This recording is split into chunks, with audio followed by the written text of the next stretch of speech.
Akala ko may nakapasok ng magnanakaw dito sa bahay. Ikaw lang pala. Pasensya na po, Nay, kung tinakot ko kayo. Nakita ko kasi kayong pauwi na kaya pumasok na ako. Bala ko pa naman sana kayong gulatin. Buti hindi mo ginawa. Kundi mahahampas talaga kita nitong hawak ko na walis ting-ting. Kaya nga po hindi ko na itinuloy. Dahil nakita ko na may hawak nga kayong walis. Ang sakit pa naman yan. Bakit nga pala napadalaw ka? Gusto ko lang po kayong kumustahin dito. Lagi naman akong dinadalaw ng mga anak mo. Ayos lang naman ako dito. Hindi ko po kasi maintindihan bakit ayaw niyo pang sumama sa amin sa bayan. Nagtsatsaga pa kayo sa bahay na ito. Bahay naman ito ng namayapa mong ama at dito lang ako titira. Kaya wag mo nang ipilit ang gusto mo. Kaya lang po ang problema yung mga kapitbahay natin. Ayoko lang kasi na mas lalo pang lumala ang alitan sa pagitan ng mga magkakamag-anak. Hindi naman tayo nakikisawsaw Tsaka ang tagal na ng pangyayaring yon. Dapat lang siguro nakalimutan na lang. Yun nga po ang sabi ko kay Ate Belinda. Dapat nga kako bilang nakakatanda sa aming magpipinsan, siya na lang ang magpatawad. Sinusulsulan din kasi siya ng iba pa ninyong pinsan. Pati kasi mga bata sa pamilya nagpaparinigan na rin sa social media. Sabi ko nga baka mamaya pati sila magkaroon na rin ng alitan. Ewan ko ba kasi sa iba nating kamag-anak, hindi na lang kalimutan ang nakaraan. Matagal na naman kasing tapos yon. Palagay ko po kasi sina Ate Belinda ang ayaw pang makalimot. Dahil tatay nga nila ang naagrabyado. Naiintindihan ko naman ang sentimiento nila. Pero kung tutuusin, may kasalanan din ang ama nila. Ang hirap nga pong paliwanagan ni Ate Belinda Ang taas din naman kasi ng pride ng babaeng yon. Ayaw tumanggap ng paliwanag. Sang-ayon po ako sa inyo. Yan ang dahilan kung bakit hindi pa rin magkaayos ang mga pamilya natin. Kahit gaano kataas ang lipad sa huli babagsak pa rin dahil sa sariling ugali. Mas mabuti pa rin na maging mapagkumbaba sa kapwa. At huwag pa irali ng taas ng pride dahil ayaw ibaba ang sarili sa paghingi ng tawad. Mapagpalang araw, Miss Gwen. Bago lang po ako sa inyong channel pero lahat ng kwento nyo nagustuhan ko po. Ang ilan pa nga sa mga yon nagpaluha sa akin habang nakikinig. Lalo kapag may kinalaman sa usaping pampamilya. Tawagin niyo na lang po ako sa palayaw na Terry. May asawa at may 2 anak. Edad 50 na sa kasalukuyan at tubong Cavite. Ang ibabahagi ko po ay tungkol sa mga kamag-anak ko at ang matagal ng alitan sa loob ng pamilya na nag-ugat sa isang pangyayari na hindi naman sinasadya. Kung paano yun nagwakas, akin pong ikukwento. Terry! Nandiyan ka pala, hindi ka man lang nagpaparamdam Kailan ka pa dumating?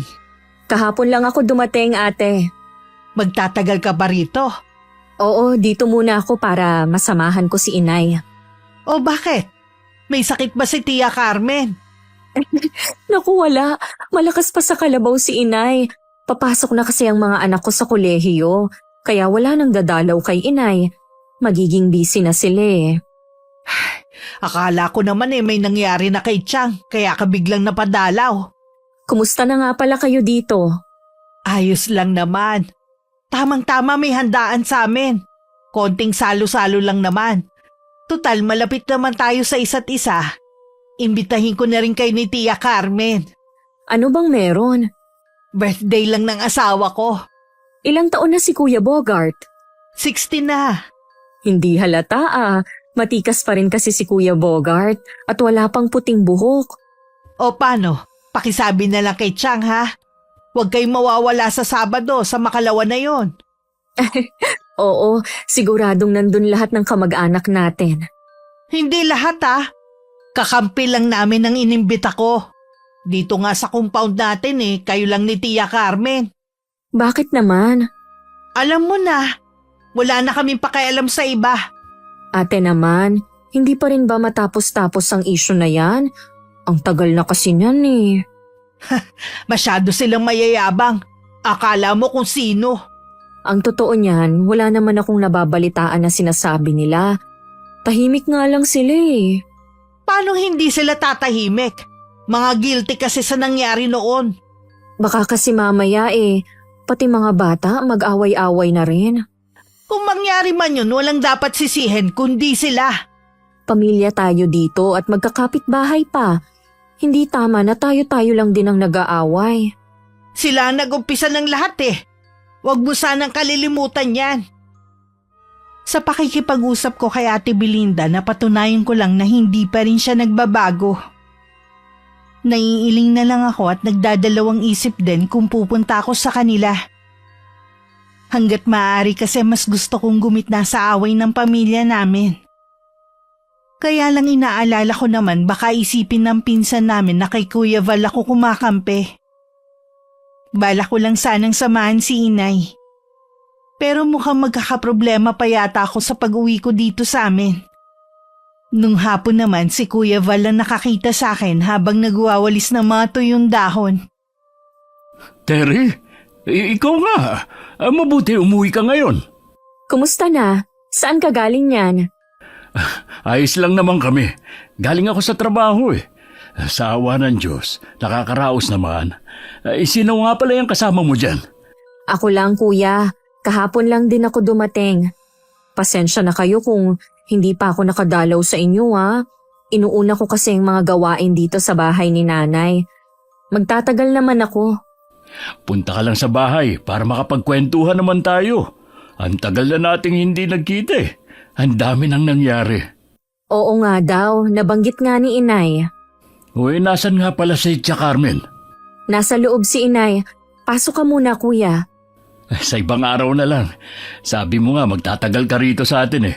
Hinihintay na rin kasi ako ng ate Fe mo. Sahod ngayon, kaya kailangan ko munang maibigay ang pera ko. O sige, tatapusin ko lang din muna tong pagwawalis. Halos magkalapit lang ang bahay ni na Kuya Val sa bahay ng pinsan naming si Ate Belinda.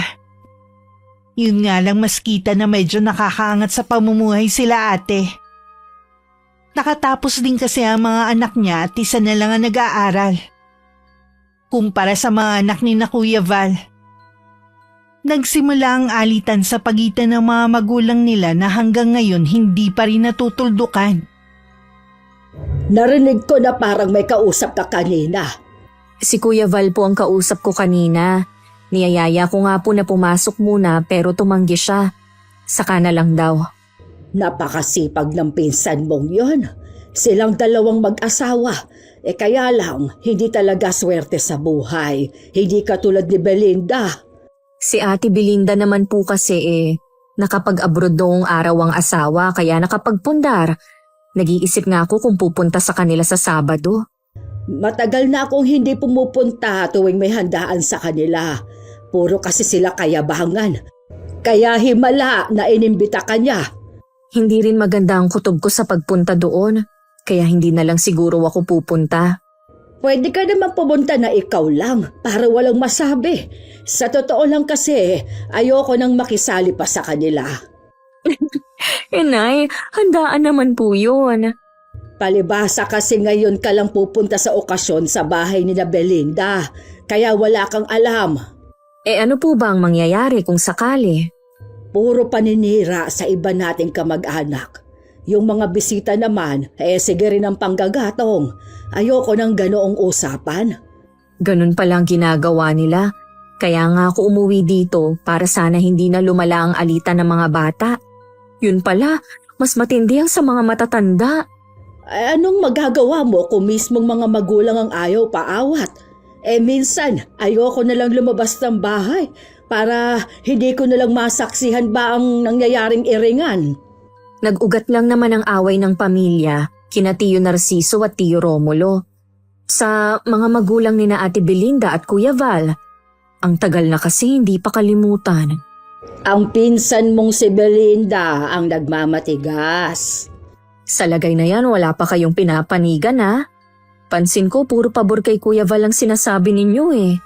Dahil nakikita ko naman ang pagsisikap ni Val na makipag-ayos na kahit noon pa.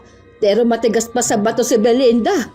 Habang nandito po ako, Sisikapin kong magkabati na ang mga magkakamag-anak natin. Sana nga, bago man lang ako sumunod sa mga kapatid ko. Nay, bakit naman yan ang sinasabi ninyo? Doon na rin naman ako papunta. Para kapag nakita ko sila masabi ko sa kanilang nagkasundo na ang mga anak nila. Palagay ko po kaya tumatagal ang alitan dahil na lang sa pride at katayuan sa buhay. Nagugat kasi ang alitan ng pamilya dahil sa inuman. Magkakasama nun si Tio Narciso at Tio Romulo kasama ng ilang pinsan nila. Nagkainitan ng dalawa hanggang mauwi sa pananaksak ni Tio Narciso sa kapatid. Agad naman siyang sumuko, pero hindi na nakaligtas si Tio Romulo. Yun ang matinding ikinagalit ng pamilya ni Ate Belinda. Napagbayaran naman ni Tio Narciso ang ginawa at humingi na rin ng tawad sa kanila. Pero hanggang sa mamatay siya, hindi niya nakuha ang pagpapatawad nila. Oh, pinsan, napadalaw ka. Pasok ka muna. Ako na ang nagdala ng langis na hinihingi ni Ate Fe. Ano bang nangyari sa anak ninyo? Kahapon pa kasi sumasakit ang tiyan. Sa tingin ko, baka may nakain kahapon sa eskwelahan. Mahilig din kasing bumili sa tabi-tabi hindi naman sa nagsusuplado ako, pero hindi naman kasi natin alam kung malinis ba ang pagkakaluto. Hindi naman marunong makinig sa nanay niya. Ganyan lagi ang bilin ko kinabaste. Ewan ko lang kung sinusunod ako dahil hindi ko naman nakikita. Hiyang naman siya sa langis ng Lola Carmen niya baka bumuti na rin ang lagay. Nasaan nga pala ang anak mo? Natutulog siya ngayon dahil kagabi nga napuyat pati kami ng nanay niya. Sana bumuti na ang lagay ni Kay. Oo nga, ang hirap kasi kapag may sakit ang anak. Sinabi mo pa, kahit ba sabihin mong malalaki na ang mga yan. Mukhang gising na si Kay. Ibibigay ko muna ito kay Fe para maipahid niya na sa tiyan ng bata. Sumunod naman ako kay Kuya Val hanggang sa kwarto.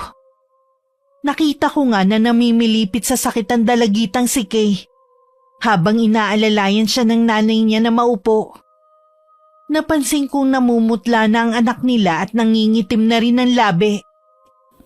Kuya Val, Ate Fe, sa tingin ko kailangan nyo nang dalhin ang anak nyo sa ospital. Para kasing hindi na maganda ang lagay niya. Kagabi ko pa nga sana gustong dalhin si Kay sa ospital. Kaya nga lang, nag-aalala si Fe sa gastusin. Baka naman daw kasi mawala rin. Naubos kasi ang ipon namin, pambayad kay Ate Belinda. May utang kayo kay Ate Belinda? Nasira kasi ng panganay naming anak na si Maki yung bike ng anak nila. Para matigil na lang siya, binayaran na lang namin. Napapahiya na kasi ang mga bata sa kakaputak niya May pera pa naman ako dito, ipapahiram ko na lang. Ang importante madala si Kay sa ospital. Salamat, Terry, ha? Hindi talaga namin alam kung kanino palalapit Ihanda nyo na lang ang kakailanganing gamit. Ako nang tatawag ng tricycle sa labasan. Hindi na ako sumama sa paghahatid sa ospital. Paglingon ko, nakatayo sa di kalayuan si Ate Belinda. Nakangiti pa siya na parang natutuwa sa nangyayari. Nang mapansing nakatingin ako sa kanya, bigla siyang tumalikod at naglakad palayo. Pag-uwi sinabi ko kay Inay ang nangyayari kay Kay. Bumakas naman ang labis na pag-aalala rito. Hindi na talaga matapos-tapos ang pagsubok na dumarating sa kanila. Akala ko simpleng pagsakit lang ng tiyan. Sana naman hindi na food poison ang anak nila. Kumain daw kasi ng tinitinda sa labas ng eskwelahan. Dapat sumama ako kanina sa pagpunta sa bahay nila nang matignan ko rin ang apo ko. Pag uwi po nila, pwede nyo namang tignan si Kay. Sana naman bumuti na ang lagay ng bata. Naalala ko mamaya na pala ang okasyon kina Ate Belinda. Siguro, sasaglit lang ako tapos uuwi na rin. Wala po talaga ako sa mood Ikaw ang bahala. Sigurado po ba kayo na hindi pupunta? Inimbita rin kayo ni Ate Belinda Hindi na anak. Hindi na rin kasi ako sanay na lumalabas pa ng gabi. Lalo na't nag-uumpisa na rin lumabig ang panahon. Sumasakit na ang mga buto ko. Sige po, Ako na lang ang bahala magsabi kay Ate Belinda. Saktong hapunan na ako pumunta. Dahil ang plano ko pagkatapos kumain magpapaalam na rin ako. Marami na rin bisita noon at halos hindi ko kilala. Hinanap ko ang mga kamag-anak namin pero wala sila. Mukhang hindi sila inimbita. Pero pagpunta ko sa may kusina, naroon pala silang lahat. Kanya-kanyang toka sa pagliligpit. Tumulong na rin ako sa kanila habang nakikipagkwentuhan. Nang makita ako ni Ate Belinda, binati lang niya ako at wala namang sinabi. Ang plano ko tuloy na pag-uwi ng maaga ay hindi nasunod. Kinabukasan, nagising ako sa pagyugyug sa akin ni Inay. Iinat-inat pa akong bumangon. Bakit po, Nay? Galing kasi ako sa bahay ni Naval. Sabi ni AJ, nasa ospital pa daw ang mga magulang niya. Kung medyo malala nga po, hindi talaga sila palalabasin. Napanaginipan ko kasi si Kay kagabi. Hindi maganda ang kutob ko. Masyado lang po kayong nag-aalala, kaya napanaginipan niyo ang apo niyo. Wala ka bang paniniwala sa kakayanan ko, ha? Ano po ang ibig niyong sabihin? Tawagan mo si Val. Tanungin mo ang kalagayan ng anak. Kung malabo ka mong resulta ng check-up, pauwiin na lang ka mo ang apo ko. Sige po, Nay, tatawagan ko na po siya. Habang tinatawagan ko si Kuya Val, nakatingin ako kay Inay.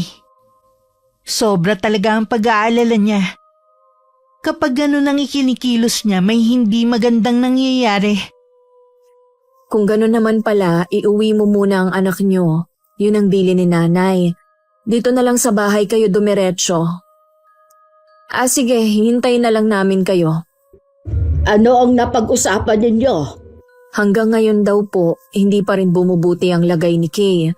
Wala naman daw pong nakikitang sakit ang doktor na tumingin sa bata. Plano nga daw nilang ilipat sa ibang ospital. Wala lang pong available na ambulansya. Iuuwi na lang daw ba nila si Kay? Yun po ang sabi ko kay Kuya Val. Mabuti naman kung ganon. Ano kaya ang sakit ni Kay? Nakakapag-alala naman. Kung tama ang interpretasyon ko sa panaginip ko sa kanya, merong sumasalbahe sa kanya. Opo? Sino naman kaya? At bakit naman yun gagawin sa bata? Tsaka pinakamabait sa magpipinsan si Kay at tahimik lang. Yun na nga siguro ang dahilan. Ang dami na talagang masasamang tao sa panahon na ito. Hindi na nakakakilala sa Diyos. Kapag nagpadaig sa masama, ganun na nga ang mangyayari. Nakakalimot na, lalo na ang mga alipin sa galit. Sana naman dumating na sila. Nay, kumain na po ba kayo? Oo, nauna na ako. Bakit nga pala hating gabi ka nang nakauwi? Sabi mo sandali ka lang. Ang dami po kasing ligpitin. Ayoko rin iwan ng mga kamag-anak natin na nandun pa. Ibang klase rin talaga si Belinda. Porque siyang nakaangat sa mga taga rito ganun na lang natratuhin ng mga yon. Okay lang naman po sa akin. Minsan lang naman ako umuwi dito sa atin. Ihahanda ko na lang ang gagamitin ko sa panggagamot. Hindi ko alam na sa panahong to, uso pa palang gumagamit ng karunungang itim. Akala ko matagal nang nakalimutan ang ganong gawain. Kung titingnan naman kasi ang lugar namin kahit sabihin pang baryo, sumasabay na rin naman sa buhay sa syudad. May isang oras din bago dumating sina Kuya Val at Ate Fe.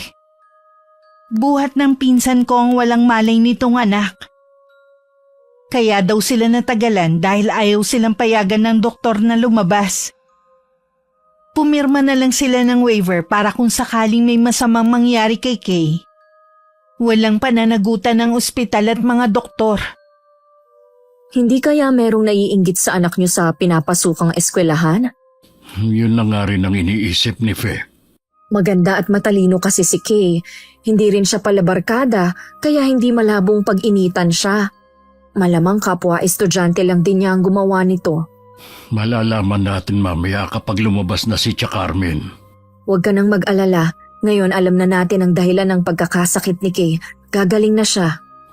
Kahit gumaling pa siya, Hindi pa rin ako matatahimik.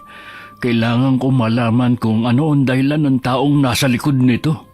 Naiintindihan kita. Bilang magulang, ganyan din ang mararamdaman ko at gagawin ko.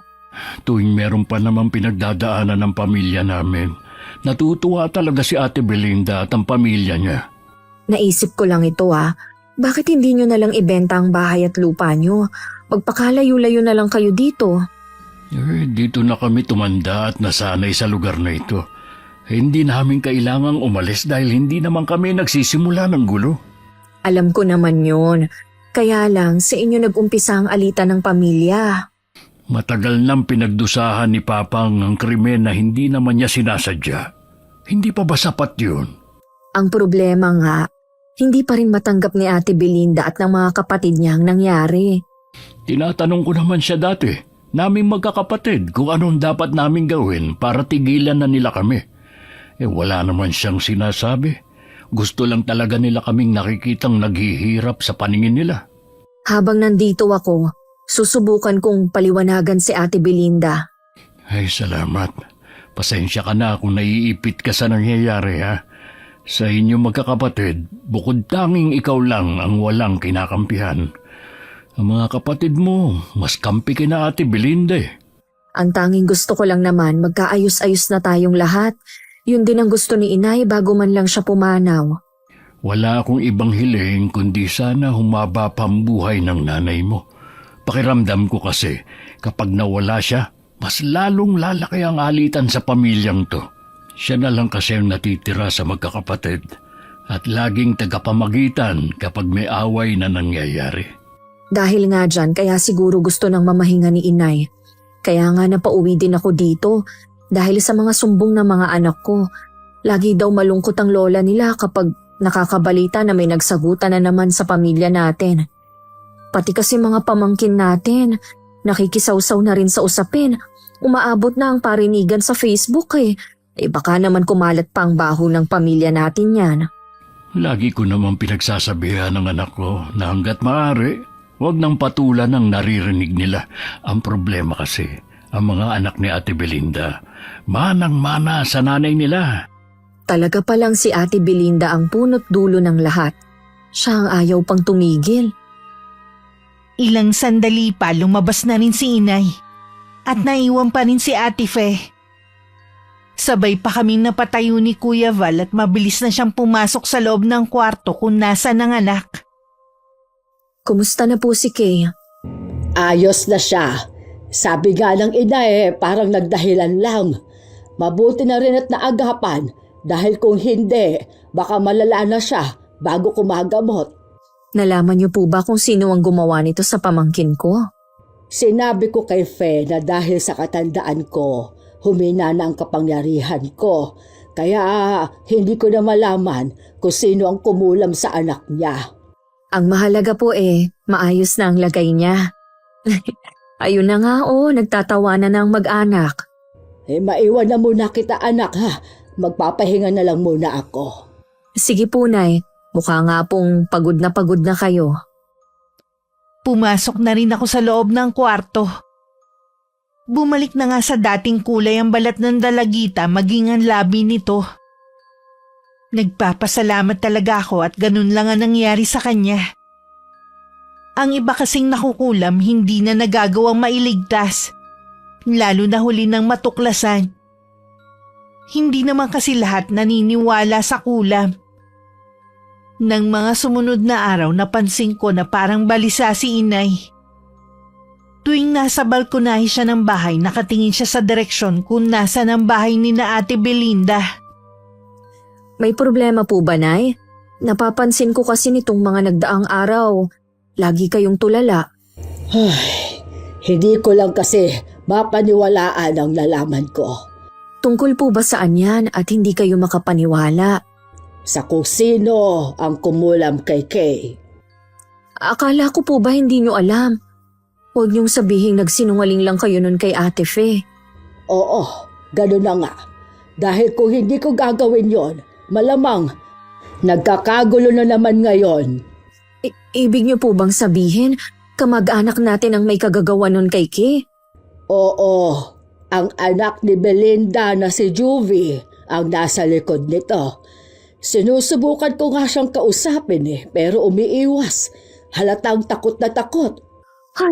Halos magkasing edad lang sila. Paano niyo nagawa ang bagay na yun? Grabe na talagang mga kabataan ngayon. Alam kaya yun ni Ate Belinda? Hindi ko alam, pero walang dapat sisihin kundi siya. Dahil hindi siya naging mabuting halimbawa sa mga anak niya. Kilala niyo po bang mangkukulam na nilapitan ni Juvie? Oo, kilala ko ang nanay niya at minsan ko na rin itinuring na kaaway at sa huli naging kaibigan. Sa kanya pala, ipinamana ng ina ang kaalaman sa itim na mahika. Sinabihan ko siya na huwag na ulit kakantiin ni isa sa mga kamag-anak natin. Kung hindi, pagsisisihan niya na kinalaban ako. Hindi ko akalain na aabot na sa ganitong alitan ng pamilya. Akong natatakot Panahon na siguro para kausapin ko ng masinsinan si Belinda.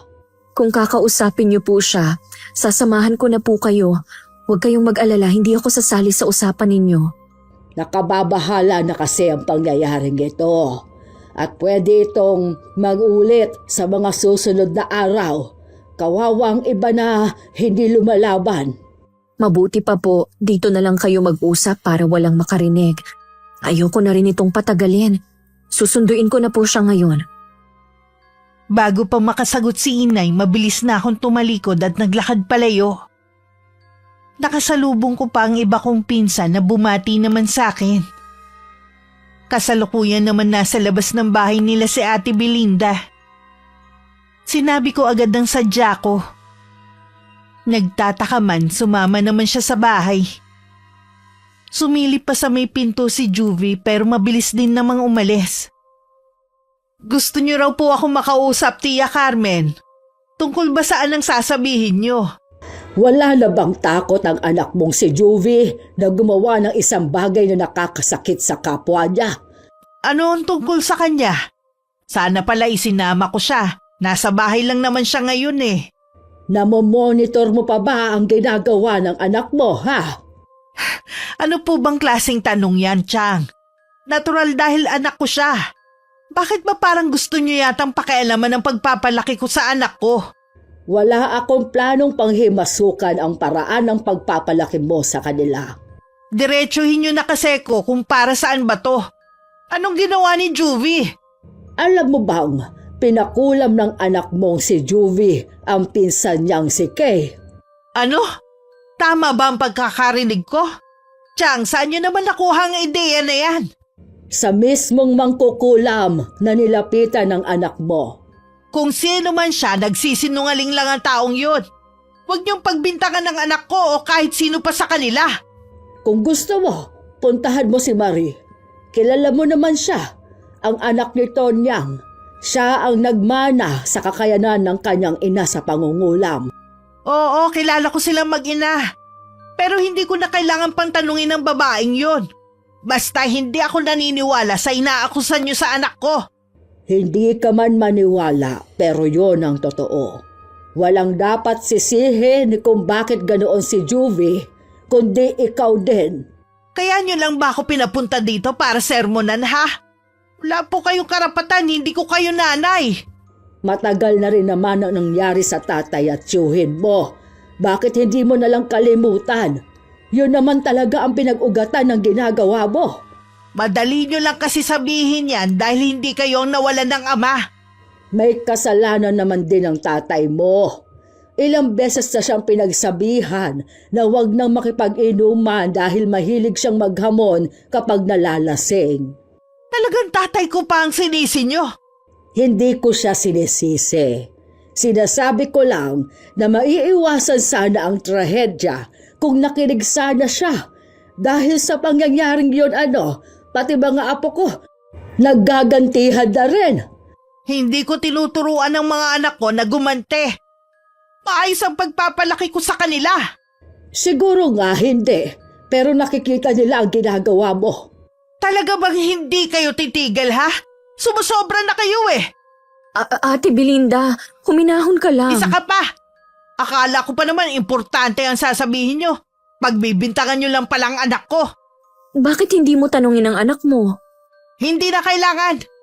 Oras na maapektuhan ng anak ko dahil sa mga sinasabi nyo. Hindi ko kayo mapapatawad. Napapailing na lang ako habang nakasunod ng tingin sa papalayong si Ate Belinda. Hindi ko naman mabasa sa mukha ni Inay kung anong iniisip niya ng mga sandaling yun. Galit naman na kinumpronta ni Ate Belinda ang anak. Napaiyak naman ang dalagita at agad naman na inamin ang ginawa. Inamin din ito ang dahilan kung bakit niya yung ginawa sa pinsan. Sa huli kinampihan pa rin siya ng ina.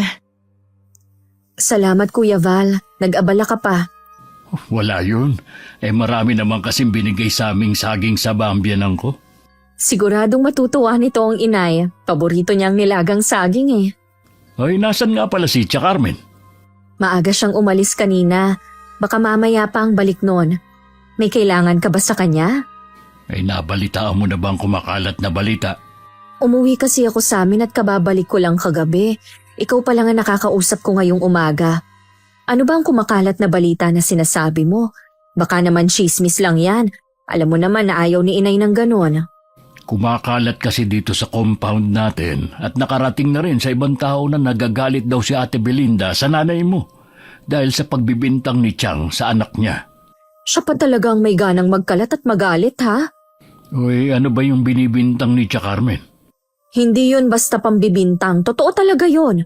Ay, kaya pala nagagalit si Ate Belinda. Nagtangka daw kasing magpakamatay si Juby dahil sa sama ng loob. Totoo ba yan? Ay, yun ang pinapakalat na balita ng pinsan natin. Pero wala naman kaming nalaman na isinugod si Juby sa ospital. At saka sabi naman ni Kay, masigla at parang wala naman siyang problema nang makita niya sa eskwelahan. Kilala sa pagiging sutil yun si Juby. Baka mamaya gawa-gawa lang ng nanay niya ang lahat para pasamain si Tia Carmen. Hindi niya pwedeng gawin yun kay inay. Wala na ba talaga siyang respeto? Palibasa nga, hindi ka na nakatira dito sa atin. Kaya hindi mo nakikita ang ginagawa ng pinsan natin sa mga taga rito. Tingin ko ginagamit na lang niyang nangyari noon para magawa niya ang gusto. Hindi uubra sa akin yan. Kaya nga pilit ko kayong pinagkakasundo eh. Ay, gusto ko naman sana, kaya lang matigas si Ate Belinda. Siguro dahil may pera sila. Kakausapin ko siya. Hindi ko gusto na idadamay niya si inay na wala namang masamang ginagawa. Kapag kinausap mo ang pinsan natin, lalo lang siyang gagawa ng eksena. Ipapakita na naman sa iba na siya ang biktima at ang pamilya niya. Ano? Wala na lang akong gagawin? Huwag niya akong igaya sa iba nating kamag-anak na mas piniling manahimik. Perwisyo ng ginagawa niya. Sa ating talagang magpipinsan, ikaw ang pinakamatapang. Kapag alam mong nasa tama ka, pinaglalaban mo talaga. Kung ano man ang plano mo, nandito lang ako para suportahan ka. Pagkatapos naming mag-usap ni Kuya Val, pinuntahan ko muna si Ate Belinda. Makailang beses muna akong kumatok bago niya ako pinagbuksan. Hindi niya ako pinapasok at sa labas lang kami nag-usap. Ano bang kailangan mo? May ginagawa kasi ko eh. Anong ipinagkakalat mo tungkol kay inay, ha? Ayun ba? Totoo naman, di ba? Kung ano-anong ibinibintang nyo kay Juvie. Ayun tuloy, muntik nang magpakamatay ang anak ko. Gusto kong makausap si Juvie. Wala siya rito. Nasa kamag-anak siya ng ama niya at nagbabakasyon para makalimot. Noon, hindi ako naniniwala sa mga naririnig ko sa mga kamag-anak natin tungkol sa'yo. Pero ngayon, mukhang totoo naman ang sinasabi nila. Imbis na pag-ayusin mong mga taga rito, lalo mo pa silang pinag-aaway. Huwag mo sanang kalilimutan na pamilya ko ang agrabyado dahil sa nangyari noon. Matagal na namang tapos yan. Patay na nga lahat ng sangkot eh. Ultimo mga testigo nung gabing yon. Nagbayad na rin naman si Tio Narciso sa kasalanan na hindi naman talaga niya sinasadya. Bakit ba hindi mo nalang kalimutan? Palibhasa kasi kampi ka sa kabila. Kaya madali para sa'yo na sabihin yan. Wala akong kinakampihan. Hanggat maaari, gusto kong magkaayos na tayong lahat. Malabo na yung sinasabi mo. Lalo na sa ginawa niyong mag-ina. Dahil nagmamatigas ka. Tingin mo sa sarili mo ang taas mo na dahil mas higit kang nakalalamang sa mga taga rito. Talaga naman eh. Sa bahay pa lang lamang na ako. Hindi permanente ang mga material na bagay. Kaming mga kaanak mo nandito lang lagi.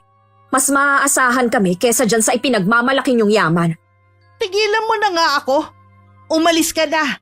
Wala akong panahong makinig sa'yo. Nakikiusap ako na tigilan mo na ang nanay ko.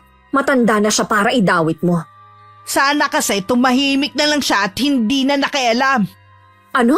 Gusto mong manahimik na lang si nanay sa ginawa ni Juvie? Hindi siya konsentidora na katulad mo. Ano? Huwag mo nga akong matawag-tawag na konsentidora. Mabuti akong ina. Naibibigay ko sa mga anak ko ang lahat ng kailangan nila.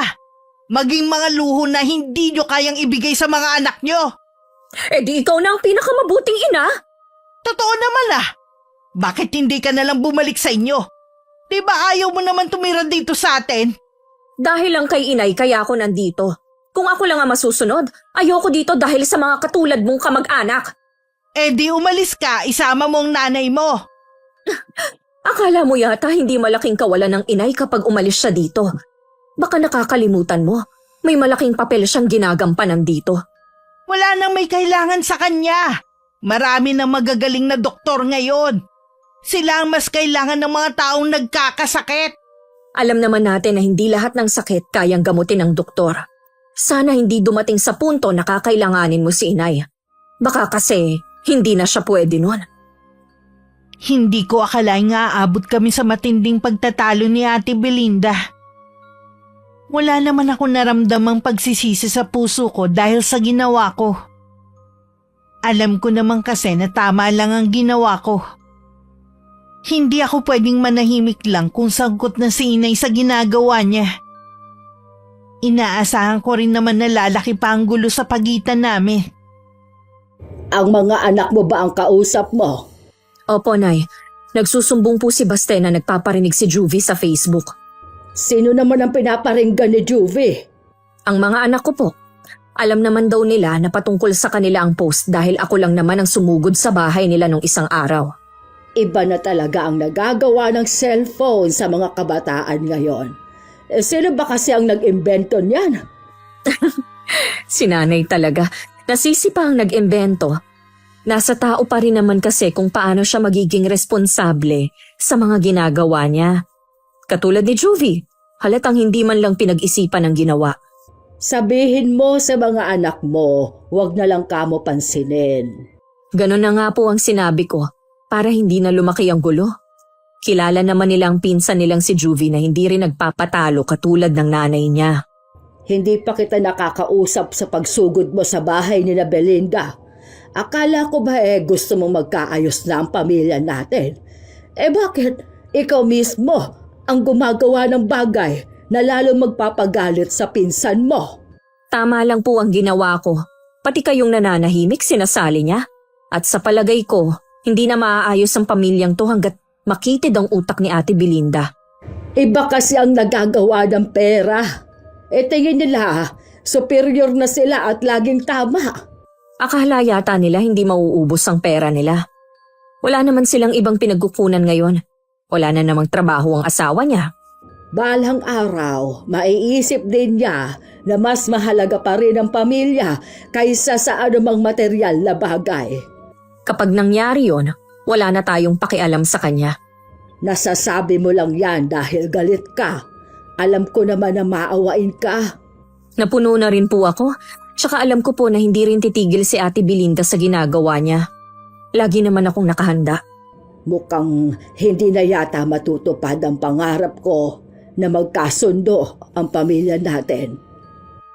Nalulungkot din ako pero si Ate Belinda kasi ang problema.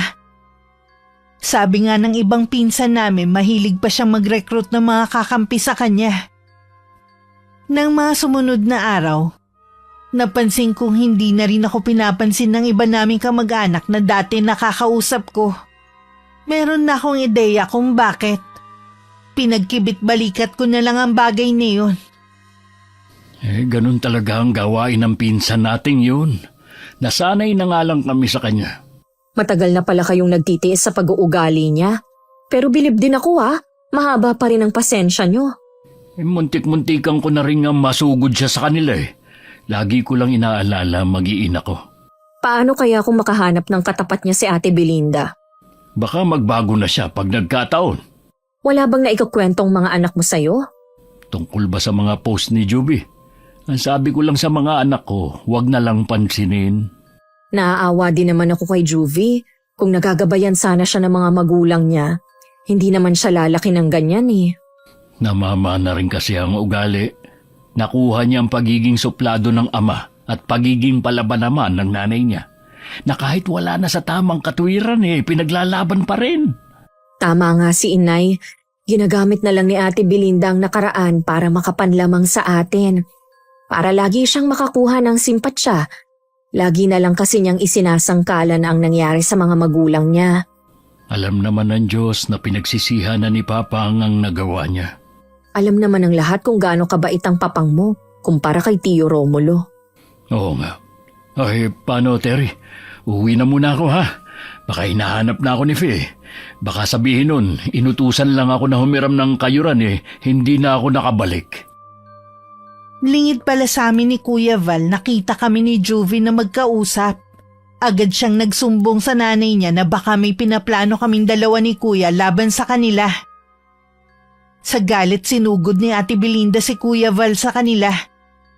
Naabala naman sa pagkakayod ng niyog sa kusina nila. Oh, Ate Belinda, napadalaw ka. Ano bang sadya mo? Tuloy ka muna. Hindi ako nandito para makipagkwentuhan sa inyong mag-asawa. Galit ka na naman. Ano bang kailangan mo? Anong pinaplano niyo ni Terry, ha? Ano bang sinasabi mo? Hindi kita maintindihan. Huwag ka na magmaang-maangan pa. Nakita kayo ni Juvie na nag-uusap kanina. Nagkwentuhan lang kami sandali ni Terry. Humiram kasi ako nitong kayuran ng nyug. Tsaka anong pakialam mo kung mag-usap man kami? Wala namang masama doon Masama! Dahil alam ko meron kayong pinaplano laban sa akin at sa pamilya ko. Wala kaming pinaplano laban sa inyo. Sinungaling! Kilala kita! Gaya ng ama mo, utak kriminal ka rin. Sumusobra ka na talaga. Wala kang karapatan na basta na lang pupunta sa pamamahay namin at pagsasalitaan ako ng hindi maganda. Bakit nasasaktan ka? Totoo naman kasi.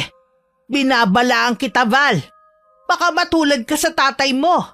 Hindi mangyayari sa akin ang nangyari kay tatay dahil wala naman akong ginagawang masama at wala rin akong pinaplano. Itinatanggi mo pa may nakakita nga sa inyo. Nakita lang kami ng anak mo pero hindi naman niya narinig ang pinag-uusapan namin ni Terry. Hindi na kailangan marinig ng anak ko ang masamang plano nyo. Sapat na ang makita niya kayo. Wala talagang pinagkaiba sa'yo ang anak mo no? Manang-mana siya sa'yo. Ay, ang mabuti pa umalis ka na rito. Nakakaabala ka lang. Akala mo naman gustong-gusto kong tumagal sa bahay nyo. Yun lang naman ang gusto kong sabihin sa'yo. Napakayabang talaga dahil may pera lang sila. May mga GC din ang magpipinsan kung sino lang ang magkakasundo. Kabilang na doon ang dalawa kong anak. Dahil sa pagpapaiwas ko sa kanila kay Juvie, nabanggit ko sa kanila ang ginawa nito kay Kay. Dahil sa lumalalang away ng pamilya, sinabi ng anak kong si Baste sa mga pinsan ng bagay na yun. Bilang babala sa kanila. Dahil nga mga bata pa, sa pag-aakalang kailangan din nila yun sabihin sa mga magulang nila, ipinaalam nila ang bagay na yun. Hindi nagtagal kumalat ang balitang yun hanggang makarating na rin kay Kuya Val. Hindi tuloy ako makapagsalita habang kaharap niya kami ni Nanay. Ang pananahimik niyo magpapatunay na totoo nga ang balita. Hindi lang yun gawa-gawa. Bakit niyo kailangang ilihim? Ayoko na kasi lumaki pa ang gulo. Kinausap ko na rin si Belinda sa ginawa ng anak niya. Malamang pinagtakpan pa niya at ipinagtanggol ang anak niya. Normal lang na ipagtanggol ang anak niya. Pero hindi normal sa isang dalagitang katulad niya na ipakulam ang anak ko. Wala namang ginagawa sa kanya si Kea. Sa tingin ko kasi kuya, naiimpluwensyahan lang siya ng nanay niya. Alam kong nakakagalit pero intindihin mo pa rin ang bata. Hindi niya alam ang ginagawa niya. Hindi niya talaga malalaman na mali ang ginagawa niya dahil sa konsentidora niyang nanay. Sana lang Kuya Val, huwag mo nang isipin ang gumante. Marami na akong pinalampas na ginawa ni Ate Belinda. Bakit pati anak ko kailangan nilang gawan ng masama? Lalo lang gugulo ang pamilya natin kung puro galit ang paiiralin. Dahil ba sa tatay ko nakapatay sa ama niya? Kailangan ako na lang lagi ang magparaya. Kami na mga anak ko. Halos ayaw namin ng asawa ko na madapuan ang lamok ang mga anak namin. Lahat ng pag-iingat mula noon hanggang ngayon, ginagawa namin ni Fe. Tapos si Joby, ipapakulam lang niya ang anak ko nang walang dahilan. Hindi na ako mananahimik lang. Kuya Val, sandali! Huwag ka munang umalis! Hayaan mo na lang siya. Sigurado po na susugod yun kina Ate Belinda. Baka kung anong mangyari. Kahit naman sumugod siya, wala naman ang pamilya ng pinsan mo doon. Kahapon pa sila umalis. Sabi ng tiya Odette mo, ilang araw daw mawawala. Bakit ba lalong lumala ang sitwasyon? Gusto ko lang naman na magkaayos-ayos na ang pamilya natin. Hindi mo kontrolado ang mangyayari. Kahit ano kasi ang plano natin, kung hindi naman yun ang kaloob ng Panginoon, wala tayong magagawa. Natatakot po ako sa pwedeng gawin ni Kuya Val. Mas nag-aalala ako sa kanya. Mabait kasi si Val gaya ng ama niya. Alam mo naman ang kasabihan sa mga taong mababait. Kapag napuno, ay matinding magalit. Paliliwanagan ko rin siya baka sakaling kumalma at makinig. Hindi ko akalain na si Val din pala ang makakatapat ni Belinda. Hindi po pwede na maghintay na lang tayo. Baka maulit ang nangyari noon. Kung sakali man, yun talaga ang nakatadhana na mangyari. Kung magsalita naman po kayo, Nay, parang hindi kayo nag-aalala. Buong buhay ko, wala na akong ginawa kundi ang mag-alala sa away ng pamilya natin. Kaya lang, Nay, kung wala tayong gagawin, ang mga bata sa pamilya ang maaapektuhan ng husto. Ilang beses na rin akong gumitna, pero hindi naman nila ako pinakikinggan. Ngayon pa kaya na matanda na ako at ilang panahon na lang ang nalalabi sa mundong ito. Kung ano man ang magiging pag-uugali ng lahat ng mga apo ko, mga magulang nila ang responsable doon. Ako naman hindi nag-aalala sa mga apo ko sa iyo dahil lumaki silang mababait at masusunurin, maging sa mga kapatid mo. Siguro nga wala na akong magagawa pa para pigilan ang pwedeng mangyari. Walang ibang dapat sisihin kundi si Ate Belinda lang din. Nakita naman kasi namin ang kagustuhan ni Kuya Val na makipag-ayos sa kanya pero siya ang ayaw. 4 na araw din bago bumalik ang pamilya ni Ate Belinda. Kasalukuyan nilang pinapasok ang mga gamit nila nang dumating si Kuya Val. At nahablot niya ang pamangkin namin si Juvie. Bago pa ako makalapit at mapigilan to, nasampal na niya ang pamangkin namin. Lahat kami sandaling natigilan. Nang tumakbo papasok ng bahay ang dalagitan, nun lang parang natauhan si Ate Belinda. Bakit mo sinampal ang anak ko? Hayop ka talaga! Pareho kayo ng ama mo! Kulang pa nga yung kung tutuusin. Dapat sa anak mo, pinapadugo ang bibig. Ano bang ginawa ng anak ko sa'yo, ha? Alam mo ang ginawa ng anak mo? Wala kayong kasing sama. Akala nyo ba, hindi ko malalaman na pinakulam ng anak mo si Kay? Naniwala ka naman sa tao nagsabi sa'yo niyan. Ito ba, Terry, ang gusto mo mangyari? Ang magkagulo kami, ha? Huwag mo nang itanggi. Mismo ngang kumulam kay Kay ang umamin sa akin. Kahit na, wala ka pa rin karapatang saktan ng anak ko. Magbabayad ka sa ginawa mo. Mabubulok ka sa kulungan. Sige, paabuti mo doon. Hindi ako natatakot. Sa ginawa niyo sa anak ko, mas gugustuhin ko na lang na maging masama. Kung panig sa inyo ang batas, sa ibang paraan ako maniningil. Nasisiraan ka na talaga ng ulo. Tama na! Pag-usapan na lang natin to sa maayos na paraan. Hindi na maaayos to. Sinagad na ng babaeng to ang bait ko. Gusto pala niya ng ganong laban Sige, ibibigay ko. Humanda ka kapag dumating ang asawa ko. Tingnan ko lang kung hindi ka niya patayin sa bugbog at sa kulungan ka rin babagsak. Hindi na yan uubra sa akin. Mas matakot ka sa pwede kong gawin. Kahit pa ulit-ulit mo kong saktan at insultuhin, wala kang naririnig mula sa akin. Pero ibang usapan na kapag anak ko na ang dinamay mo. Nakikiusap naman ako sa iyo, Kuya Val. Kung ano man yung binabalak mo, huwag mo nang ituloy. Hindi kailangan madamay ang mga bata sa away ninyong matatanda. Huwag idamay. Ang anak ko pinakulam nila. Wala naman siyang ginagawang masama sa inyo Wala nga kaming kinalaman sa nangyari sa anak mo. Sinungaling ka talaga. Tignan ko lang kung makapasok pa yung anak mo sa eskwelahan. Anong ginawa mo? Sumagot ka kung anong ginawa mo. Alamin mo na lang. Kapag may ginawa ka na ikakasira ng anak ko, hindi kita mapapatawad. May bago ba? Noon pa naman, hindi mo na pinatatawad ang pamilya ko. Kaya wala na akong pakialam. Kahit hanggang kamatayan, hindi mo ako mapatawad. Hindi ba kayo marunong mahiya? Hindi lang kamag-anak natin ang nakikiusyoso, pati na rin ang ibang tao. Imbis na walang nakakaalam, kayo na rin mismo ang nagpapakalat ng baho ninyo. Walang dapat sisihin kundi ang lalaking to. Lagi naman ako o ibang taong sinisisi mo Kailan naman kaya darating ang panahon na sisihin mo rin ang sarili mo? Wala akong ginagawang masama.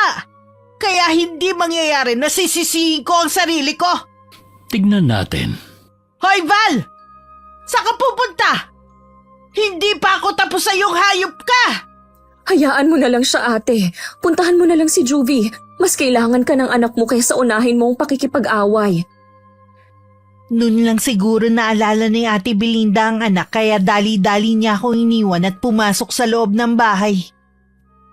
Maririnig naman ang mga bulungan sa paligid. Hati sila sa opinyon. May biglang kumampi kay Kuya Val at meron namang kampi pa rin kay Ate Belinda. Umalis na rin ako para kausapin si Kuya Val. Naiintindihan ko naman ang nararamdaman niya. Pero hindi ako sang-ayon sa pananampal niya sa pamangkin namin. Nasaan ang asawa mo at mga anak? Huwag mo na silang hanapin dahil wala na sila rito. Ay, kuya, bakit mo naman ginawa yun kay Juvie? Dapat lang yun sa kanya. Makasakaling matauhan siya sa ginawa niya. Paano yan? Sigurado na sasampahan ka ng kaso ni Ate Belinda. Minor de edad ang bata. Hindi tama na sinaktan mo siya kahit ano pang galit mo. Tapos na naman. Nagawa ko na. Hindi mo man lang inisip ang pamilya mo. Paano kapag nakulong ka? Paano ang pag-aaral ng 3? Pamilya ko lagi ang prioridad ko. Alam mo yan, Terry. Masyado ka kasing nagpadalos-dalos. Kilala natin si Ate Belinda. Hindi yun papayag na hindi siya makakaganti sa'yo. Alam ko naman yun Pinaghandaan ko na naman ang lahat. Kung meron kaming maitutulong ni nanay, magsabi ka lang. Alam ko naman na maaasahan ko kayo ni Tia Carmen. Pero ayokong pati kayong madamay pa sa ginawa ko. Pamilya tayo. Sino pa bang magdadamayan kundi tayo-tayo lang din? Salamat, pinsan. Hayaan mo. Kapag nangailangan ako ng tulong, ikaw ang una kong lalapitan. Wala akong kamalay-malay na yun na pala ang huling sandali na makakausap ko si Kuya Val. May plano na pala silang magpakalayo-layo ng pamilya niya para magawa ang balak na paghihiganti sa pinsan namin. Samantala, hindi naman nag-aksaya ng oras si Ate Belinda. Kasama ang anak at asawa, pumunta sila sa presinto para maghain ng reklamo laban kay Kuya Val. Nakarating din kasi sa kanila ang kumakalat na paninira laban kay Juvie. Siya daw ang nagpakulam sa pinsan dahil sa matinding inggit. Nasaan si Val? Sabihin niyo na kung saan siya nagtatago. Ha? Wala siya dito. Bakit hindi mo siya puntahan sa kanila? Wala nga siya doon. Lahat sila ng pamilya niya naglahong parang bula. Alam kong alam mo kung nasan sila. Kaya magtapat ka na kung ayaw mo madamay. Hindi ko alam kung nasaan sila. Sa'yo ko nga lang nalaman na umalis sila Lahat ng mga kapatid niya pinuntahan ko na. Wala rin silang alam kung saan nagpunta si Val at ang pamilya niya. Malapit kayo sa isa't isa kaya alam ko may nalalaman ka. Sinabi ko na nga sa'yo na wala akong alam. Matigas ka, ah. Sige, ihanda mo yung sarili mo. Ipapakulong din kita. Ano naman ang ikakaso mo sa akin, Aber? Ano pa ba? Di ang pakikipagsabwata mo sa kriminal na yon. Kriminal agad? Wala pa namang napapatay yung tao para tawagin mo ng ganyan. Sa ginawa niya sa anak ko, masahol pa siya sa ama niya. Sinira niya ang buhay ni Juvie. Hindi tuloy siya makapasok sa eskwelahan. Sana naman lawakan mo yung pag-iisip mo. Nagawa lang yun ni Kuya Val dahil sa matinding galit, dahil sa ginawa ng anak mo. Sino ba namang magulang ang hindi magwawala kapag nalaman na ipinakulam ang anak niya? Hindi nga ginawa ni Juvie yun. Ikaw nga hindi mo matanggap na ginawa yun ng anak mo dahil masakit. Di lalo na si Kuya Val na tunay na biktima ang anak niya. Tama na nga ang usapan natin. Lumalayo na tayo sa totoo kong pakay sa inyo eh. Hindi ako naniniwalang wala kayong alam sa pagtakas ni Val. Wala nga sabi eh. Bahala ka na rin kung anong gusto mong gawin. Tingin mo naman sa sarili mo laging ikaw ang tama. Mabuti pa umalis ka na at huwag nang babalik. Sa inasal mong yan, hindi mo na rin ako iginalang bilang tiyahin. Paano kita igagalang kung wala ka namang pinagkatandaan? Sumusobra ka na ha. Nanay kong pinagsasalitaan mo. Wala ka talagang modo. O bakit? Totoo naman, di ba? Walang silbi ang nanay mo. Itong tatandaan mo, Ate Belinda. Oras na kailanganin mo ang tulong ni inay. Ako mismong hahadlang para makalapit ka sa kanya. Kahit kailan hindi ako hihingi ng tulong sa nanay mo. Eh di umalis ka na. Bitiwan mo nga ako. Aalis ako. Hindi mo ko kailangang ipagtulakan. Ni ang dumaan sa harap ng bahay namin, wag na wag mo nang gagawin. Kapal talaga. Saan kaya nagpunta si Val at ang buong pamilya niya? Hindi ko rin po alam eh. Nagulat nga rin ako sa nalaman ko. Wala man lang siyang pahiwatig sa balak niya nung huli kaming nag-usap. Tama lang siguro ang ginawa niya. Ni isa sa mga pamilya niya kasi ay hindi sasantuhin ni Belinda. Bakit kaya may mga taong sila na nga ang nakasakit? Sila pa rin ang galit at may gana pang gumanti. Lumipas ang mga araw at linggo na wala namang pulis na dumadating sa bahay. Sabi ng pinsan ko, hindi naman daw tinuloy ni Ate Belinda ang pagsasampa ng reklamo. Hindi na rin daw lumalabas ang pamangkin naming si Juvie dahil sa kahihiyan. Kay nanay ko nga lang nalaman na malubha na palang sakit ng asawa ni Ate Belinda. Ilang araw na raw tong naglalagi sa ospital. Yun po siguro ang dahilan kung bakit hindi na nagsampa ng kaso si Ate Belinda. Mahahati pa nga naman ang oras niya sa pag-iintindi sa kaso at pag-aasikaso sa ospital sa asawa. Marahil nga. Sabi pa, mukhang hindi na raw magtatagal ang buhay nito dahil tinatanggihan na ng katawan ng gamot. Bakit ang bilis naman yata? Okay pa naman siya nung birthday niya eh. Ganon talaga ang buhay. Siguro, inabuso rin niya ang katawan noon kaya naniningil na. Kaya lagi kong bilin sa asawa ko, tigilan na ang sobrang pag-inom. Hindi rin ka ako maganda sa katawan. Meron pa akong sasabihin sa'yo. Hindi ko alam kung gaano katotoo. Alam mo naman ang mga chismis dito sa atin. Lagi nang may dagdag bawas. Ano po ba yun? Wala na daw pera ang Ate Belinda mo. Nangihingi na daw kasi ng tulong sa iba nating kaanak. Eto na nga ba ang sinasabi ko? Ang bilis talaga ng karma. Siguro karma na nga. Sa dami kasi ng ginawa niyang masama eh. Sa palagay ko po, kahit bumalik ngayon sina Kuya Val, hindi na rin sila guguluhin ni Ate Belinda. Hindi nga natin alam kung nasaan sila ngayon. Kung maayos ba ang lagay nila? Sana iparating ng mga kapatid niya ang nangyayari dito para makabalik na sila sa bahay nila. Isang linggo pagkatapos namin mapag-usapan ni Inay ang tungkol sa asawa ni Ate Belinda, pumanaw na raw yun sa ospital. Sa bahay nila ibuburo lang labi ng lalaki. Hindi pa rin ako makapaniwala sa nalaman ko. Unang gabi pumunta kami para makilamay. Hindi naman kami nagtagal ni Inay. Dahil bawal na sa kanya magpuyat. Babalik na lang ako bukas, kahit hindi tayo pinapansin ni Ate Belinda at ng mga anak niya. Huwag ka nang bumalik. Tapos na ang pagpunta natin kanina. Sige po, sa bagay nga, halos wala ngang kapitbahay ang pumunta. Ganoon talaga kapag hindi ka naging mabuti sa kapwa mo. Kaya ayaw na kitang pabalikin dahil nakikiramay ka na nga, hindi ka man lang pansinin. Masakit yun para sa akin. Dala lang po siguro ng pagluluksa ni Ate Belinda. Wala pa siya sa wisyo para makipag-usap. Bakit naman sa iba sumasagot siya? Siguro nga, galit pa rin siya. Hanggang sa burol ng asawa niya mataas pa rin ang tingin niya sa sarili. Kung hindi niya tayo kailangan sa mga sandaling ito, edi wag na rin natin siyang damayan sa mga susunod. Huli na rin po yun. Napagod na rin ako sa kanya. Kailangan ko na sigurong tanggapin na hindi na maaayos ang pamilyang to. Pamilya mo na lang ang intindihin mo. Hayaan mo na ang ibang bagay. Kahit sa araw ng libing, hindi na rin kami sumama. Nakarating sa amin ni inay na puro kamag-anak lang ng asawa ng pinsan ko ang sumama. Ni isa sa mga taga rito, wala man lang naglaan ng oras para makipaglibing. Umuwi din muna ako sa amin para asikasuhin ng pamilya ko. Pag uwi ko sa bahay ni inay, ganun na lang ang gulat ko sa taong nadatnan ko. Kuya Val, ikaw nga! Ako nga, bumalik na kami ng pamilya ko. Yun din kasi ang gusto ng mga kapatid ko eh. Saan ba kayo naglagi?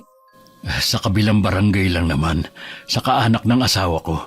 Siguro nabalitaan mo nang nangyari kay Ate Belinda. Hindi lang yun ang nalaman ko. Wala na raw silang pera. Wala na siyang kapangyarihan.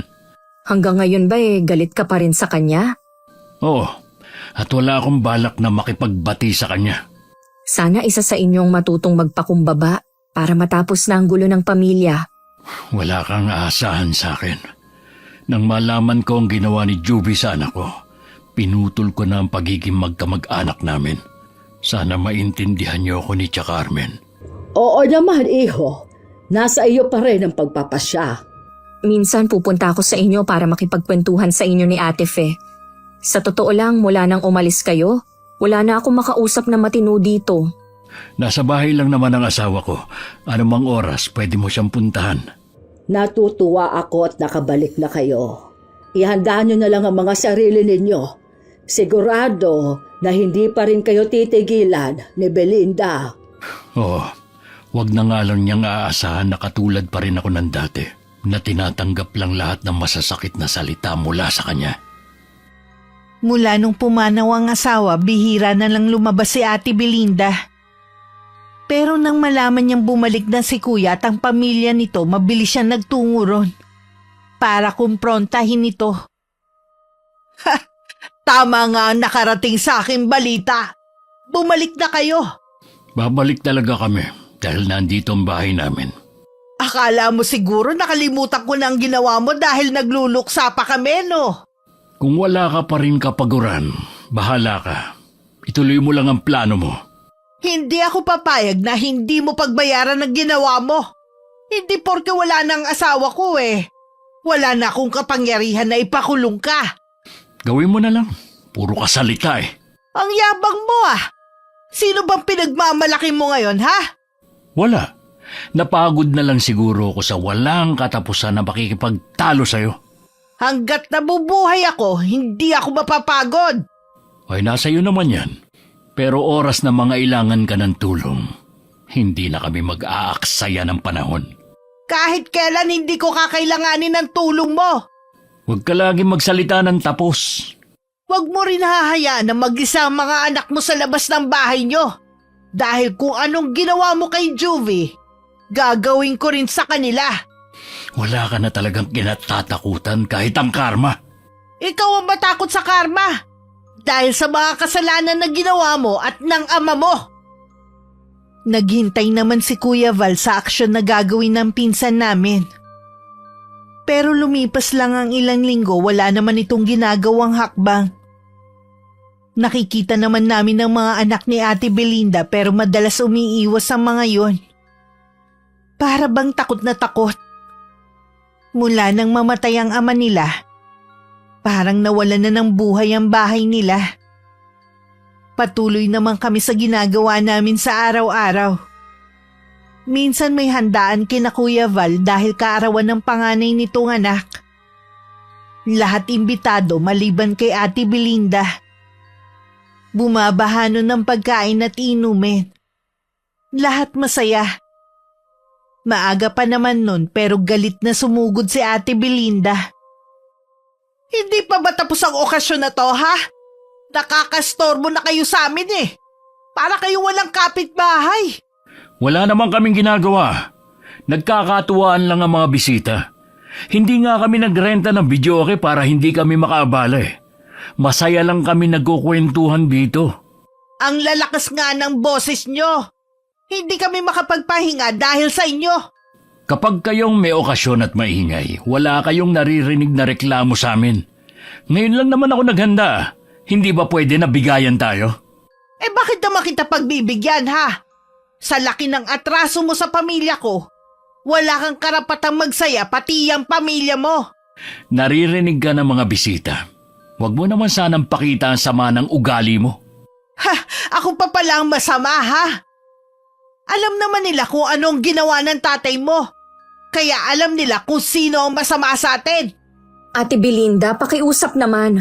Umuwi ka na. Nakakahiya sa mga bisita. Lalo na sa mga bisita ng may birthday. Baka isipin nila ganito pala dito sa atin. Bigayan na lang kayo ni Kuya Val. Isa ka pa! Akala ko pa naman sa aking kakampi. Inimbita pa naman kita sa kaarawan ng asawa ko. Hoy kayo! Magsiuwi na kayo, ha? Tapos na ang party! Grabe talaga siya. Masama ang loob niyan dahil bukod tanging siya lang ang hindi imbitado. Ituloy na natin ang pagsasaya. Total wala na naman si Ate Belinda. Hindi na pinansin ng mga bisita ang nangyari. Tuloy lang sila sa pagkain at masayang kwentuhan. Samantalang nagingit-ngit naman ang kalooban ni Ate Belinda habang nakasilip sa bintana. Hindi siya makapaniwalang parang bumaliktad na ang mga pangyayari. Alam niya kasing hindi na nila mararanasan ng ganong handaan. Hirap na rin kasi sila kung saan kukuha ng pagkain. Mula kasi nung mamatay ang asawa niya, lumabas na rin ang tunay na kulay ng mga bayaw at hipag niya. Ramdam niyang hindi na sila itinuturing na kapamilya. Anong gagawin ko? Kanino na lang kami lalapit? Kahit mga kapatid ko wala rin naman. Dahil sa ginawa kong pagdadamot sa kanila nung meron ako. Ang hirap palang mag-isa. Kahit ako tuluyan na rin napuno kay Ate Belinda. Kaya kahit nakikita ko siya o mga anak niya, iniiwasan ko na rin. Nawalan na ako ng amor. Nag-focus na lang ako sa pamilya ko at sa maliit kong negosyo online. Hindi rin ako umaalis sa tabi ni Inay ngayon dahil nangihina na siya. Wala naman siyang iniindang sakit. Basta nangihina lang daw siya. Siguro dahil na rin sa katandaan, kung ano-ano na ang nararamdaman. Ayos na po ba kayo, Nay? Nakalabas na kayo ng balkonahe eh. Naiinip ba kasi ako sa kwarto? Kung ano-ano rin kasi ang pumapasok sa isip ko kapag mag-isa lang ako. Ano naman po ang iniisip ninyo? Nung kabataan ko, nung buhay pa ang tatay mo, magkahalong saya at lungkot ang nararamdaman ko. Alam ko po na namimiss na ninyo siya, pero Nay, huwag po muna kayong susunod sa kanya, ha? Ipinauubaya ko na sa may kapal kung hanggang kailan na lang ako sa mundong ito. Siya lang naman ang nakaalam. Siya nga po pala, Nay. Sinabihan ko na rin ang mga kaanak natin dito na hindi na muna kayo manggagamot. Baka isa rin yun sa dahilan kung bakit kayo nanghihina. Baka nga, pero gusto ko pa rin manggamot kapag bumalik na sa dati ang lakas ko. Ikaw ba walang balak manggamot? Ikaw naman ang nakakaalam ng kakayahan ko ah. Nay naman, di ba sinabi ko na sa inyo ayokong sundan ang yapak ninyo? Ayokong maging manggagamot. Mas gusto kong pagtuunan ng atensyon ng negosyo ko. Sayang naman kasi. Marami ka sanang matutulungan kung sakali. Siguro kung manggagamot po ako, sa pamilya ko lang. Ako lang kaya ang gumagamot sa mag-aama ko. Maganda pa rin kung nakapanggagamot ka sa ibang tao. Pero hindi na kita pipilitin. Malay nyo naman po sa mga susunod na araw, magbago ang isip ko. Sa panggagamot pala ako nakalinya. Sa inyong magkakapatid, ikaw lang ang nakamana ng panggagamot ko. Sana nga magbago ang isip mo. Mas marami ka pang matutulungan kaysa sa pagnenegosyo mo. Matagal na rin kaming hindi nagkikita ni Kuya Val kaya naisip kong dalawin sila mag-asawa. Pero pagpunta ko, saradong-sarado yun. Uuwi na sana ako nang may magsalita sa likuran ko. Paglingon ko si Ate Belinda pala. Hindi ko maitago ang pagkabigla ko dahil sa ayos niya. Mas tumanda kasi siyang tingnan. At kita na ang kulubot sa kanyang muka at braso. Saan kaya sila nagpunta? Hindi ko alam. Mula nang bumalik sila, wala na silang ginawang mag-anak kundi umalis. Pag-uwi ang daming dala. Hindi naman nakakapagtaka. Pareho namang may trabaho ang dalawang anak ni Kuya Val. Sa pagkakaalam ko rin, sila na ang nagpapaaral sa kapatid nila. Siguro nga. Halatang naiinggit sila sa amin kaya ginagaya ang ginagawa namin nung buhay pa ang asawa ko. Hindi porke nagagawa na rin nila ang mga dating hindi nila nagagawa, naiinggit na sila sa inyo. Palibhasa kasi hindi mo ganun kakilala ang mga yan. Kilala ko silang mabait at marunong makisama sa kapwa. Kaya hindi nakakapagtaka na biyayaan sila ng swerte. Ngayon lang yan, makikita mo maglalaho din ang swerte nila. Mukhang ikaw ang naiinggit Bakit naman ako maiinggit sa anak ng kriminal ha? Mag-iingat ka sana sa mga binibitiwan mong salita. Baka bumalik yun sa'yo. Hindi yan mangyayari. Lagi namang ganyan ang sinasabi mo Maiwan na nga kita. Ayoko nang makipagtalo sa'yo. Teka lang Terry. May itatanong pa ako sa'yo. Ano yon? Nanggagamot pa ba si Tia Carmen ha? Ilang araw na kasing masama ang pakiramdam ni Juvie. Ang gawin mo, dalhin mo na siya sa doktor. Hindi na kasi nanggagamot si inay. Ganun ba? Kasi kung hindi na dadala sa gamot, baka may impeksyon ng anak mo. Baka kailangan ng reseta ng doktor. Wala kasi siyang iniinom na gamot Ha? Walang iniinom na gamot? Huwag mong sabihin wala kang pambili ng gamot ng anak mo. Uuwi na ako. Baka hinahanap na ako ng anak ko Mukhang naghihirap na nga silang mag-iina. Bago ko umuwi, nagtanong-tanong muna ako sa mga kamag-anak namin. Doon ko nakumpirma na ultimo pagkain nila sa araw-araw inuutang na lang ni Ate Belinda. Yun nga lang, imbis na magpakumbaba, mataas pa rin daw to. At sinusumbat sa kanila yung mga panahong iniimbita sila tuwing may okasyon sa bahay nila. Nakausap mo ba sila mag-asawa? Wala po sila kanina May pinuntahan silang mag-anak. Bakit natagalan kang bumalik? Nakausap ko po kasi si Ate Belinda. Tapos nagtanong na rin ako sa iba nating kamag-anak. Ano naman ang nalaman mo? Ayun, ultimo pala pang saing nila sa araw-araw hirap ang mag-iina. May sakit pa ngayon si Juvie. Wala sigurong pampacheck up. Bakit hindi sila humingi ng tulong sa pamilya ng asawa niya? Hindi ko po masasagot yan. Sa ugali kasi ng asawa niya nung nabubuhay pa, baka ganun din ang pamilya.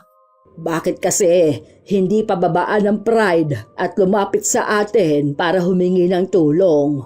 Kapag gano'n naman kasi ang isang tao, kahit ako hindi ko gugustuhin tulungan. Sana pala sinabi mo sa health center humingi ng gamot. Uso kasi ang trangkaso ngayon. Baka yun ang sakit ni Juvie. Siguro po, ilang araw na daw masama ang pakiramdam. Kung hindi lang ako nanghihina pa pupuntahan ko sana. Alang-alang sa aking apo, isasantabi ko muna ang ginawa nila.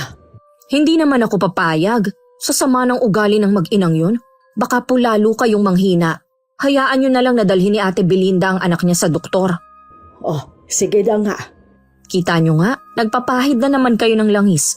Masakit na naman siguro ang kasukasuhan nyo. Ang mga buto ko ang kumikirot. Umiinom po ba kayo ng gatas na binili ko? Oo naman, kahit ang sama ng lasa. Itinitiis ko dahil sabi mo nga ang mahal noon. Bukas ang pinto ng sala habang nag-uusap kami ni Inay. Lingid pala sa amin, nasa labas si Ate Belinda at narinig lahat ng pinag-uusapan namin. Tahimik na lang siyang umalis at bumalik sa bahay nila. Mataas pa rin ang lagnat ng anak niya. At wala siyang magawa kundi punasan lang ito ng maligamgam na tubig. Hindi niya kasi magawang lumapit sa iba naming kamag-anak. Dahil baka malaman ng mga to na mas mahirap na sila sa daga. Ano bang kamalasan itong nangyayari sa amin? Parusa na ba ito? O baka naman meron nagsumpa sa amin? Wala namang gagawa nun kundi si Val. Nang sumunod na araw, nalaman na lang namin na sinugod sa ospital si Juvie. Hating gabi daw yon. Nag-iiyak si Ate Belinda dahil tumirik na daw ang mga mata ng anak. Hanggang na mga oras na yon, wala pa rin kaming balita kung maayos na ba ang lagay ng pamangkin namin. Ngayon mararamdaman niya ang takot naming mag-asawa nung ma-ospital si Kay. Huwag mong sabihing natutuwa ka pa sa nangyayari. Hindi naman sa ganon. Pero mabuti na rin na bumalik sa kanila ang nangyayari. Sana magsilbing aral yun sa kanila. Sana naman gumaling na si Juvie. Pag uwi niya, sana magbago na rin siya. Hindi na ako umaasa. Nagmana yun sa nanay niya. Si Ate Belinda tumarating. Ate, sandali. Kukumustahin ko lang sana si Juvie. Ayos na siya. Ligtas na sa anumang kapahamakan. Ano nga pala yung nasa balat mo? Parang mga paso. Nung nagkita tayo, wala naman yan Hindi ko alam Basta na lang tutumubo sa balat ko. Sobrang kate at mahapdi. Hindi nga ako pinapatulog Nandun ka na rin lang sa ospital. Hindi ka pa nagpa-check up. Ginawa ko na yan pero nakakapagtaka na hindi nila nakikita. Parang ako lang ang nakakakita at saka ikaw. Ha? Hindi kita maintindihan. Hindi pangkaraniwan ang sakit ko sa balat. Nasisiguro ko na meron nagbigay sa akin nito. Parang kulam? Ganun na nga. Gusto siguro akong parusahan ng gumawa nito sa akin. Baka naman hindi. Subukan mo na magpatingin sa ibang doktor. Hindi na kailangan. Sigurado naman ako na may kumukulam sa akin O sige, kailangan ko pa kasing bumalik ng ospital May kukunin lang ako sa bahay na gamit. Sige, te. Kahit nasa ganun na siyang kalagayan, hindi pa rin ako makaramdam ng awa. Magtapat ka nga, Kuya Val. Ikaw ba ang nagpakulam kay Ate Belinda? Ginantihan mo rin siya? Hindi ko alam ang sinasabi mo. Bakit hindi ka makatingin ng diretsyo sa akin? Isa lang ang masasabi ko. Kung ano man ang pinagdadaanan niya, bumalik lang sa kanya ang mga ginawa niya. Para mo na rin inamin na ikaw nga ang nagpakulam sa kanya. Ang mabuti pa, uuwi na rin ako. Huwag kang umiwas, Kuya Val! Tuloy-tuloy lang na umalis si Kuya Val at hindi na pinansin ang pagtawag ko sa kanya. Napapahagod naman ako sa batok. Pakiramdam ko kasi biglang nangapal yun. Paglingon ko, nakatayo pala si nanay sa may bintana. Hindi ko rin mabasa kung ano ang iniisip niya. Ganun yata kapag manggagamot. Kayang itago ang emosyon para hindi malaman ng iba. Nakita ko nga si Belinda. May kumukulam nga sa kanya. Si Kuya Val po ba? Oo, wala nang iba. Masyado na siyang nabulag ng kanyang galit. Ano po ang gagawin natin? Naalala ko tuloy ang mga binitiwan kong salita noon. Kaya nga hindi tama na nagsasalita tayo ng tapos. Hindi nyo naman po siya magagamot dahil sa kalagayan nyo. Ang tanging makapagpapagaling sa kanya ay ang magpakumbaba siya at humingi ng tawad kay Val. Sa taas ng pride ni Ate Belinda, Hindi ko alam kung gagawin nga niya yun. Kung hindi siya naaawa sa sarili niya, sana sa mga anak na lang niya. Susubukan ko po siyang kausapin. Ikaw din, alisin mo ang galit niya sa puso mo. Ang itago mo riyan ay kabutihan para pagdating ng araw, maluwag kang makakatulong sa kapwa mo. Nang malaman kong nakauwi na ang mag-ina, dumalaw ako sa kanila. Kung dati si Juvie ang nakaratay, ngayon si Ate Belinda naman ang nakahiga sa kama. Madilim sa kwarto. Dahil ayaw daw nito ng liwanag sa labas. Mahapdi daw sa mga mata. Sinabi ko naman ang pakay ko pero nagmamatigas siya. Hindi ko na tuloy napigilan na mapabulala sa galit. Wala ka ba talagang pakialam sa mga anak mo? Wala kang pagmamahal o malasakit man lang sa kanila, ha? Paano kapag nawala ka? Hindi mo man lang ba naisip na pwede silang maging pulubi sa lansangan? Gusto mo ba yon, ha? Hindi ko to sinasabi para takutin ka. Ito talaga ang mangyayari sa kanila. Maliligaw sila ng landas. Walang magulang na gugustuhin yun mangyari sa kanilang mga anak. Tandaan mo sana, ate, walang pwedeng magmahal sa kanila katulad ng pagmamahal nating mga ina. Tama ka. Naging makasarili nga ako. Hindi ko magawang ibaba ang sarili ko. Naging sobrang taas ang tingin ko sa sarili ko. Akala ko lahat ng tao luluhod at susunod sa mga ipinapagawa ko. Nagkamali ako. Hindi pa naman huli ang lahat. Pwede ka pang magbago, alang-alang sa mga anak mo. Gawin mo para sa kanila. Tulungan mo ko. Pupuntahan ko si Val. Kung kinakailangan, luluhod ako sa harapan niya. Ang laki ng kasalanan ko sa kanya. Sa kanilang lahat. Hindi na kailangan. Nandito na ako. Val, mapapatawad mo ba ako? Kanina, kinausap din ako ng asawa ko. Nalinawan ako sa mga sinabi niya sa akin. Akala ko, gagaan ang pakiramdam ko kapag nakaganti na ako sa iyo. Pero lalo lang bumigat ang dibdib ko. Parang may nakadagan na malaking bato. Hindi ako makahinga. Hindi naman kasi likas na masama, Kuya Val. Kaya ganun ang epekto sa'yo. Patawarin mo ko, Ate Belinda. Nagpadala ko sa galit ko sa inyong mag-ina. Hindi na ako nakapag-isip ng tama. Dahil ang nasa isip ko lang, ang makapaghiganti sa inyo. Kung hindi mo to ginawa, hindi pa ako magigising sa katotohanan. Hindi ko pa maiisip ang mga mali kong nagawa. Patawarin natin ang isa't isa. Sana bigyan natin ng pagkakataon ng bawat isa na maging malapit. Kalimutan na natin ang nakaraan. Oo, Ate Belinda. Wala naman yun sa akin eh. Salamat. At nakuha na rin namin ang kapatawaran na nararapat sa aming ama. Salamat sa Diyos. Nagkabati na rin kayo. Natupad na rin ang matagal na hinihingi ni Inay. Meron na siyang maikukwento sa mga kapatid at iba nating kaanak sa kabilang buhay. Sa pagpapatawad ni Kuya Val, unti-unting naghilom ang mga sugat sa katawan ni Ate Belinda. Muling nanumbalik ang kanyang lakas. Iyak naman ng iyak ang mga anak niya habang nagpapasalamat sa kanilang tiyo. Marami sa mga kaanak namin na nagulat nang makita na nag-aayos na ang dalawa. Wala talagang imposible kapag nagpatawad ang isang tao. Salamat naman at nasa maayos na ang kalagayan ng mag-iina. Oo nga po, mabait at malambing naman pala si Juvie. Nadala lang siguro siya dati sa ugali ng ina. Salamat din at hinipo ang puso ni Val na patawarin na si Belinda. Sa aming magpipinsan, si Kuya Val talaga ang pinakamabait sa lahat. Napuno lang siya sa ginagawa ni Ate Belinda. Ang mahalaga ngayon, tapos na ang problema. Napag-isipan mo na rin ba kung gusto mong maging manggagamot katulad ko? Hindi pa po. Ayoko pong agawin ang trono nyo. Bumalik na rin naman po ang lakas ninyo. Pwede na ulit kayong manggamot.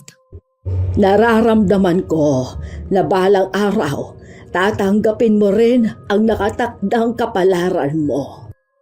Tignan na lang po natin. Hindi ko naman po isinasara ang posibilidad. Ayoko lang pong magmadali. Naging masalimuot man ang buhay ng pamilya namin dahil sa isang pangyayari noon na hindi naman sinasadya. Salamat sa Diyos dahil mas nanaig pa rin sa puso ng bawat isa ang kabutihan. Ito siguro ang panahon na ang pagpapatawad ay nakatakdang mangyari. Maraming salamat po Miss Gwen sa pagbasa ng aking kwento. Sana po kapulutan din ito ng aral ng mga taga-subaybay ng channel nyo. Wakas,